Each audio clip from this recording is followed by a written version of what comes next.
Good morning. Sunday showdown. The long-awaited vote on health care expected over the weekend, and it's down to the wire. Democrats say they'll get the vote. Well, let's talk about what is actually happening in D.C. right now. The DNC said today they've got the big the momentum here. Do you think they're right? I mean, are the undecideds breaking their way?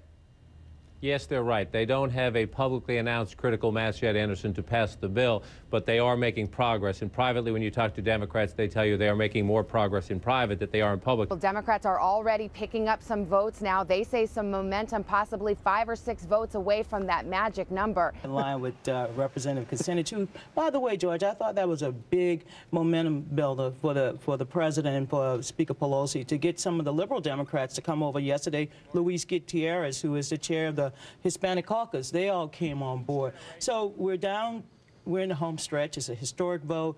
I'm pleased that the president will stay here in Washington, will stay in Washington, D.C. and help Speaker Pelosi find those last 6, 7 Democrats. Sensing the Democrats' momentum, Republicans ratcheted up the doomsday rhetoric. But they've got some momentum. They had a couple of no's become yeses yesterday. The CBO report helped in that regard to appeal to those blue dog Democrats who are concerned about deficit reduction.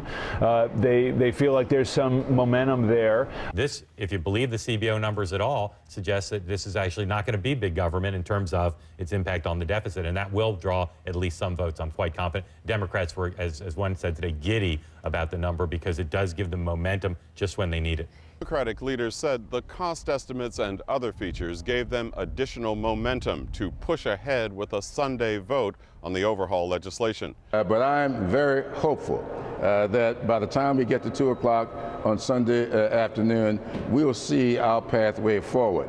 You know, a lot of momentum has built over the last day or so, and from what I hear, the wind will continue to blow out our backs throughout the day. I talked this morning with a member who told me he was going public today with his yes vote, and he thinks he's going to be able to talk to a few other members.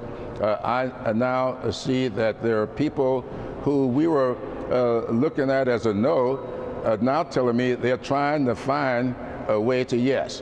And so we're going to help them get to yes. So I think we'll be okay. And well, they say they have a feeling of momentum. We'll have to see how that pans out by Sunday. Okay. But my tally, we have our guys listening, is about 4 votes short, Major. The White House is 4 votes short. But with the CBO report and the power of the presidency, you know, I mean, you got to go with the odds. The odds are they'll get the votes by Sunday.